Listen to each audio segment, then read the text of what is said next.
I'm Tiffany, and 10 years ago, I was a bright-eyed tour guide with dreams of exploring the world. That all changed when I met Jack. Jack was charming, successful, and swept me off my feet.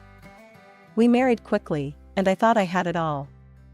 Then came the job offer that would change everything. "Tiff, I've been offered a position with an amazing law firm," Jack said one night over dinner. "That's great, honey." "Where?"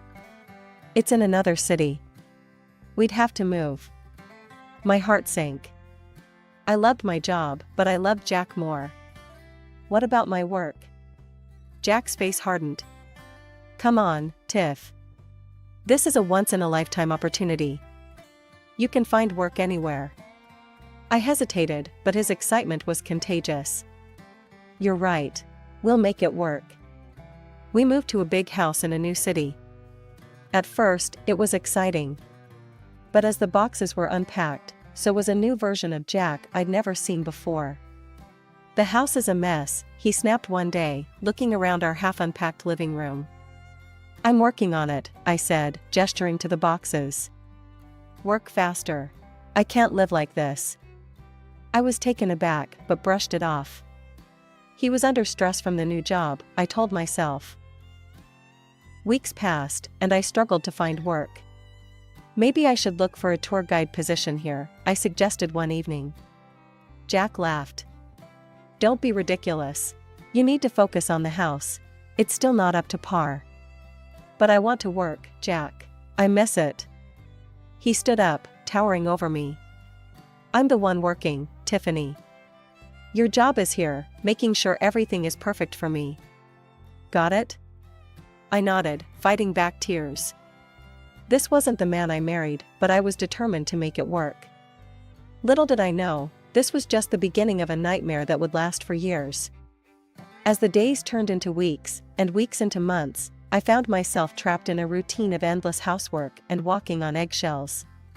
Jack's demands grew more unreasonable, and his temper shorter. One day, I suggested hiring a housekeeper to help with the workload. Jack's face turned red. "Are you kidding me? You want to waste my hard-earned money on something you should be doing? This is your job, Tiffany. If you can't handle it, maybe you're not cut out to be my wife." His words stung, but I swallowed my pride. "You're right, I'm sorry. I'll try harder." And try harder I did. I threw myself into being the perfect housewife, hoping it would bring back the man I fell in love with. But the more I did, the more Jack expected. As his career soared, our relationship plummeted. I watched from the sidelines as he became a celebrated lawyer, all while I faded into the background, a ghost in my own home. As the years passed, I became a master of social media management, running Jack's accounts from behind the scenes. It was ironic, I crafted the image of a successful, happy couple while living a lie. One evening, as I was preparing dinner, Jack stormed in, slamming the door. "Rough day?" I asked, trying to keep my voice steady. "Shut up and get my food ready," he snapped. I quickly plated the meal I'd spent hours preparing. Jack took one bite and spat it out. "This is disgusting. Can't you do anything right?" Before I could respond, he swept the plate off the table. It shattered on the floor, food splattering everywhere. "Clean it up," he growled, standing over me as I knelt to pick up the broken pieces. Tears stung my eyes, but I didn't dare let them fall. This had become our new normal. The next day, determined to do better, I spent hours cooking Jack's favorite dish. As I set the table, I realized with horror that I'd forgotten the bread. Jack walked in, loosening his tie. "Where's my food?" "Coming right up," I said, hurrying to serve the soup. He sat down, looked at the table, and exploded. "Where's the bread? Are you really this incompetent?" In one swift motion, he knocked the bowl off the table. Hot soup splashed across my leg, and I couldn't hold back a scream of pain.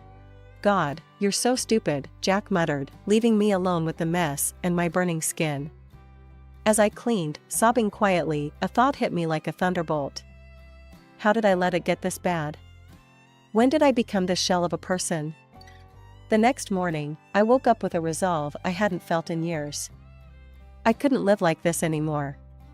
Jack, I said as he was about to leave for work, I can't do this anymore. I want a divorce. He turned slowly, a cruel smile spreading across his face. A divorce? You?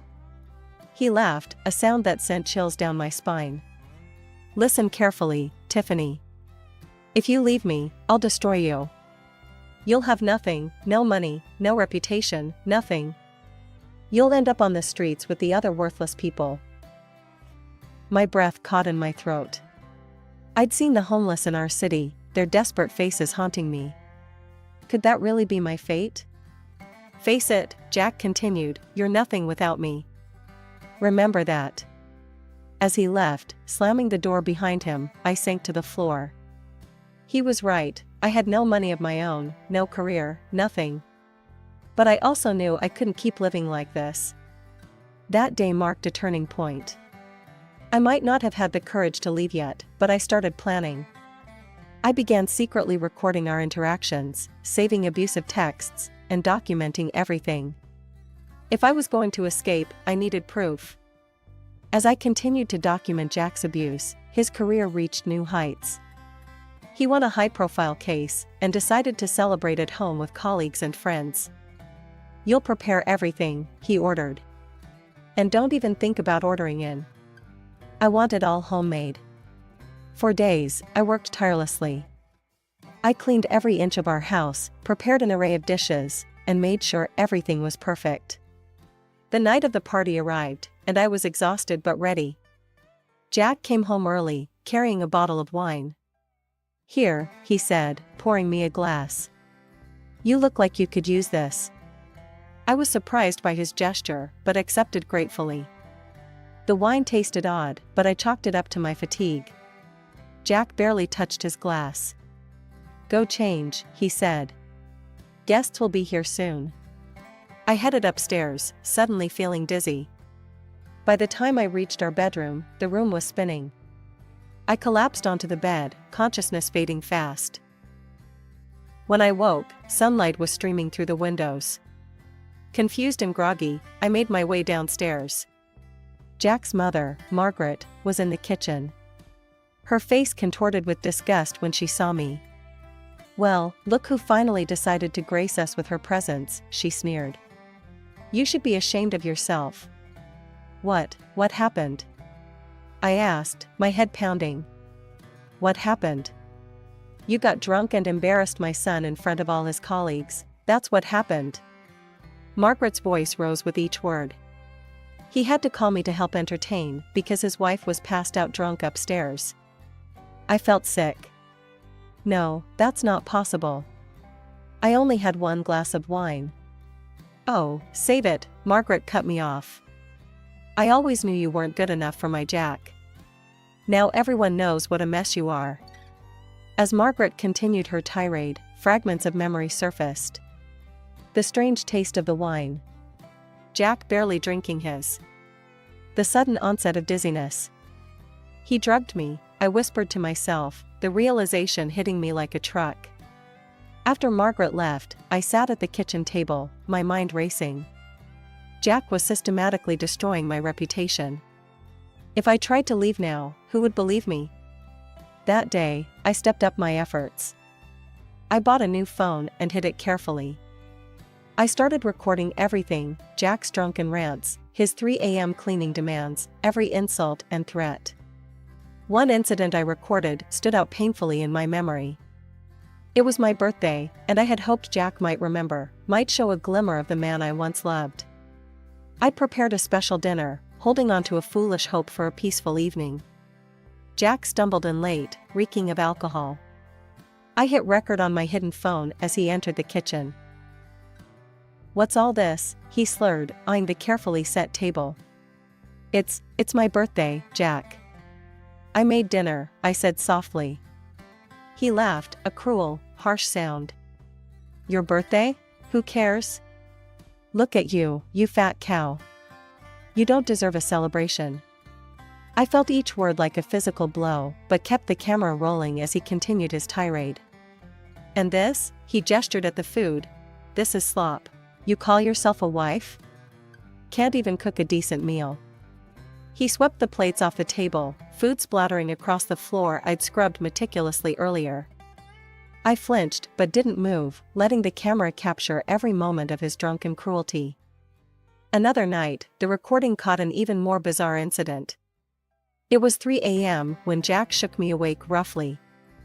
"Get up," he hissed, pulling me out of bed. "What's wrong?" I asked, disoriented and frightened. "I found dust.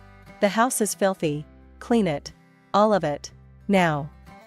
For hours, I scrubbed every surface of our home, Jack following behind, inspecting my work with a critical eye. All the while, my phone recorded from its hidden spot, capturing his relentless demands and my exhausted compliance.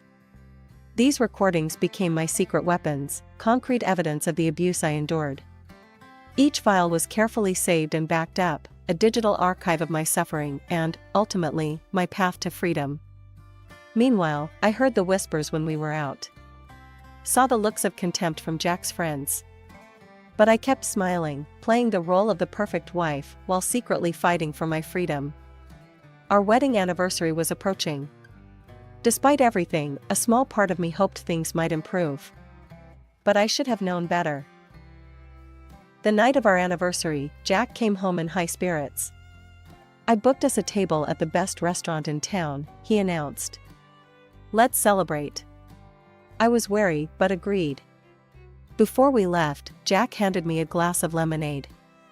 "I made it myself," he said with a smile that didn't reach his eyes. Alarm bells rang in my head.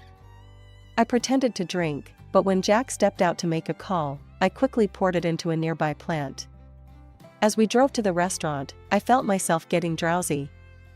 I fought to stay awake, but my eyes were so heavy.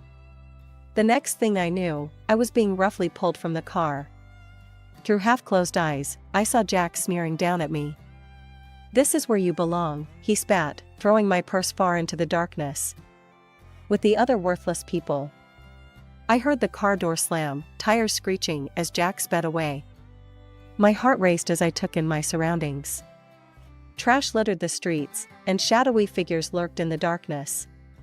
The sound of distant gunshots made me flinch.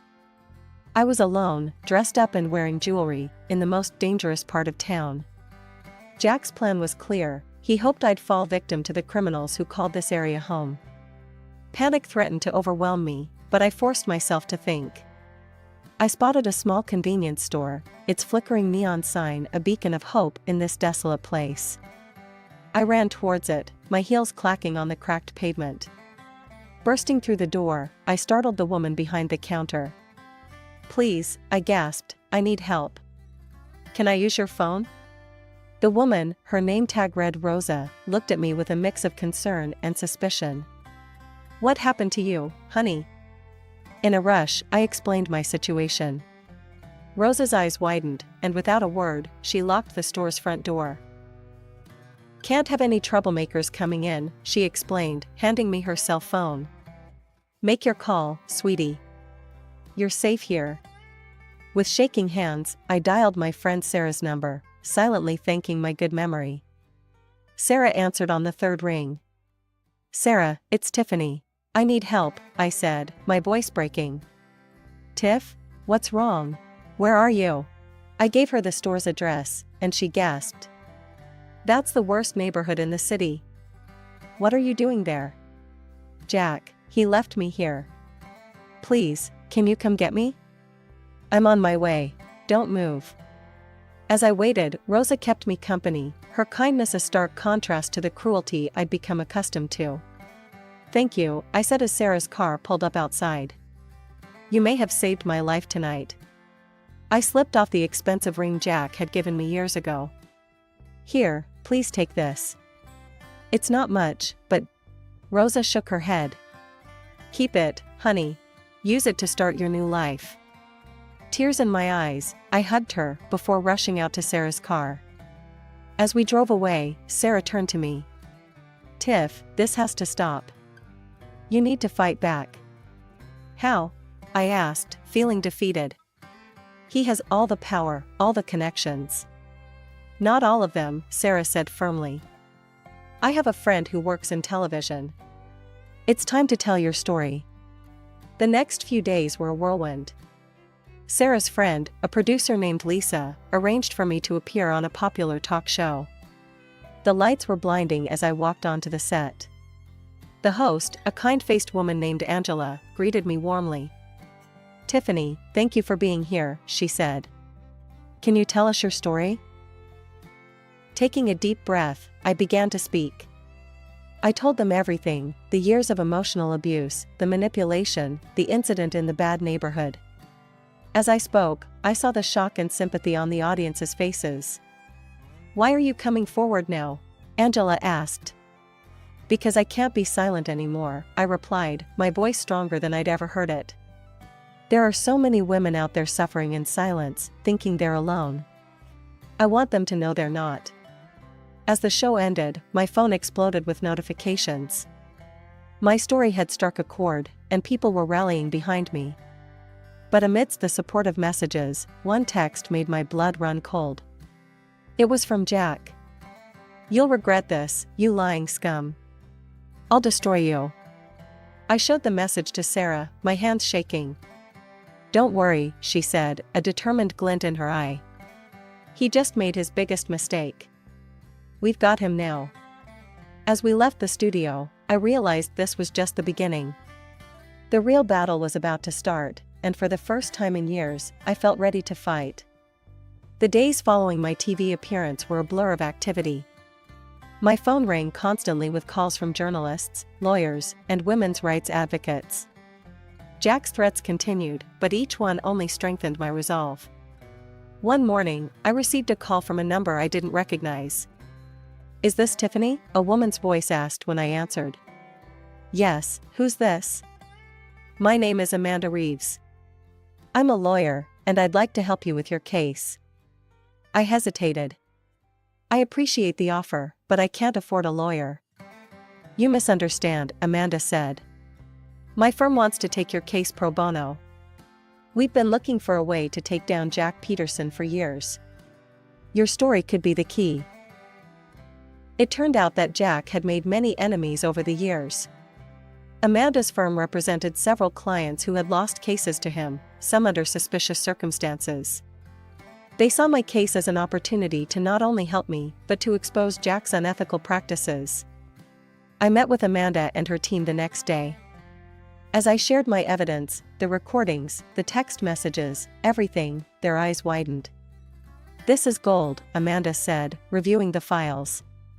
"With this, we can not only win your divorce case, but potentially get Jack disbarred." The divorce proceedings began, and Jack came out swinging. He painted a picture of me as an alcoholic, unfaithful wife who was trying to ruin his reputation out of spite. "Your Honor," Jack's lawyer argued, "Mrs. Peterson has a history of erratic behavior and substance abuse. These allegations are nothing more than the desperate actions of a woman trying to extort money from her hard-working husband." I watched as Jack's mother, Margaret, took the stand, tearfully recounting instances of my supposed drunken behavior, including the night of Jack's work party. "She was a disgrace," Margaret sobbed. "My poor son has suffered so much, because of her." I felt sick listening to their lies, but Amanda squeezed my hand reassuringly. "Don't worry," she whispered. "We're just getting started." When it was our turn to present evidence, Amanda was ruthless. She played the recordings of Jack's abuse, showed the threatening text messages, and presented a timeline of his escalating behavior. "And now," Amanda said, "I'd like to call Sarah Thompson to the stand." Sarah recounted the night she picked me up from the dangerous neighborhood, her testimony corroborating my story. "Objection," Jack's lawyer shouted. "This is hearsay." "Overruled," the judge said. "Continue, Ms. Thompson."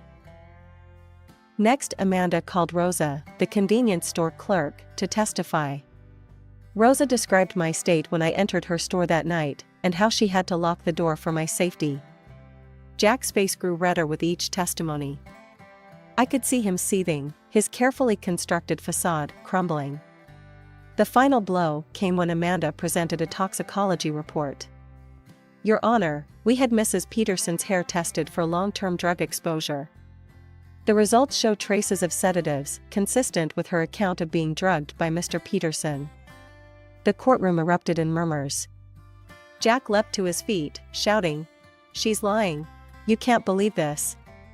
"Mr. Peterson, control yourself or I'll hold you in contempt," the judge warned. As the evidence mounted, I saw the change in people's faces.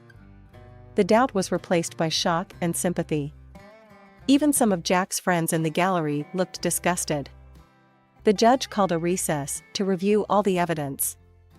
As we filed out of the courtroom, I caught Jack's eye. For the first time, I saw fear there. The courtroom was packed as we reconvened for the judge's decision.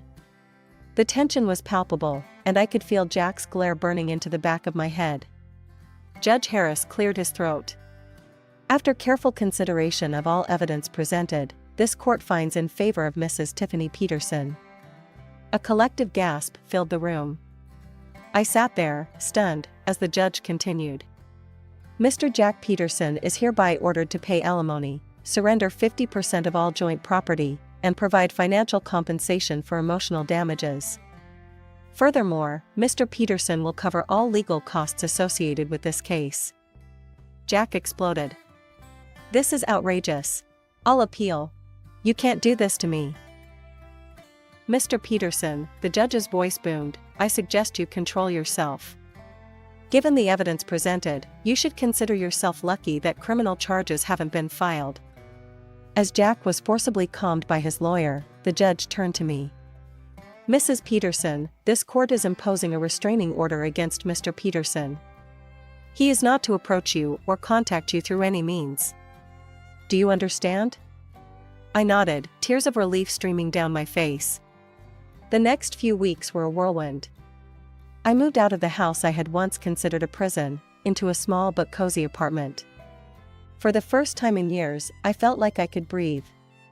But Jack wasn't done. Despite the restraining order, he found ways to make his presence felt.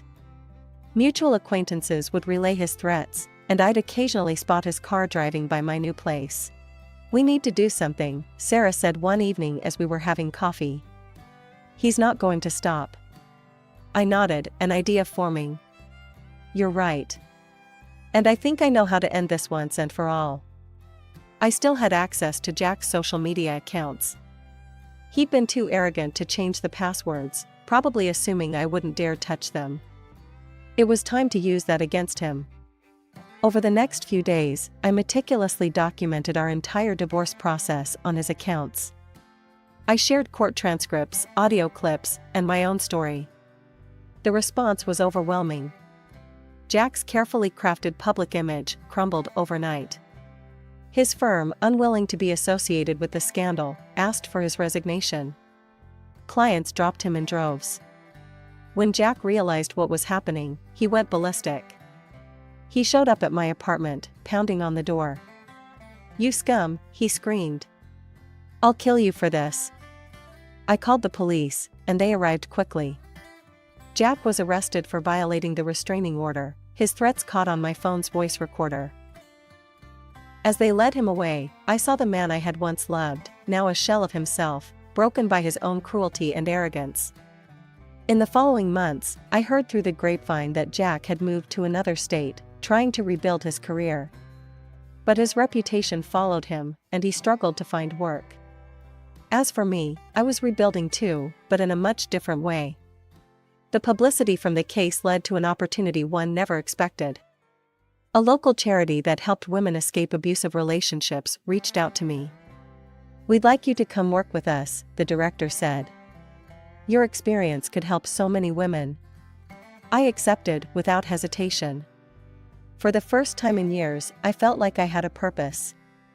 I was using my pain to help others, and in doing so, I was healing myself. 1 year after the trial, I stood in front of a room full of women, all survivors like me. As I shared my story, I saw hope rekindling in their eyes. "Remember," I told them, "you are stronger than you know. Your story matters. And you are not alone." As I looked out at their faces, I realized that this moment, this purpose, was what I had been fighting for all along. Not just my freedom, but the chance to help others find theirs. As months passed, my work at the charity became more than just a job, it became my calling. I found myself connecting with women from all walks of life, each with their own harrowing stories of abuse and survival. One day, a young woman named Emily came to our center. Her story was painfully familiar: a controlling husband, isolation from friends and family, and a deep-seated fear of leaving. Over the next few weeks, I worked closely with Emily, helping her create a safety plan and build up her confidence. When she finally left her husband, the look of relief on her face was all too familiar. "Thank you," she whispered, hugging me tightly. "You saved my life." Her words hit me hard. In helping her, I realized I was also continuing to heal myself. As our center's reputation grew, we started receiving invitations to speak at conferences and events. At first, the idea terrified me. Public speaking had never been my forte, and the thought of sharing my story with large audiences made my palms sweat. But Sarah, ever my rock, encouraged me. "Tiff, your story could help so many people. You've got to do this." My first speaking engagement was at a local university. As I stood at the podium, looking out at the sea of faces, I felt a surge of strength I didn't know I possessed. "My name is Tiffany," I began, "and this is my story of survival." As I spoke, I saw the impact my words were having. Students leaned forward in their seats, some wiping away tears, others nodding in understanding or clenching their fists in anger at what I'd endured. After the talk, a line of people formed to speak with me. Many shared their own experiences or those of loved ones. Others simply wanted to offer support. That night, as I lay in bed reflecting on the day, I felt a profound sense of purpose. My past, painful as it was, had become a tool for change. The speaking engagements continued, taking me across the country. I spoke at universities, women's shelters, and even a TEDx event. Each time, I drew strength from the audience, from the knowledge that my words might be the lifeline someone needed. During this time, I also started writing a book about my experiences.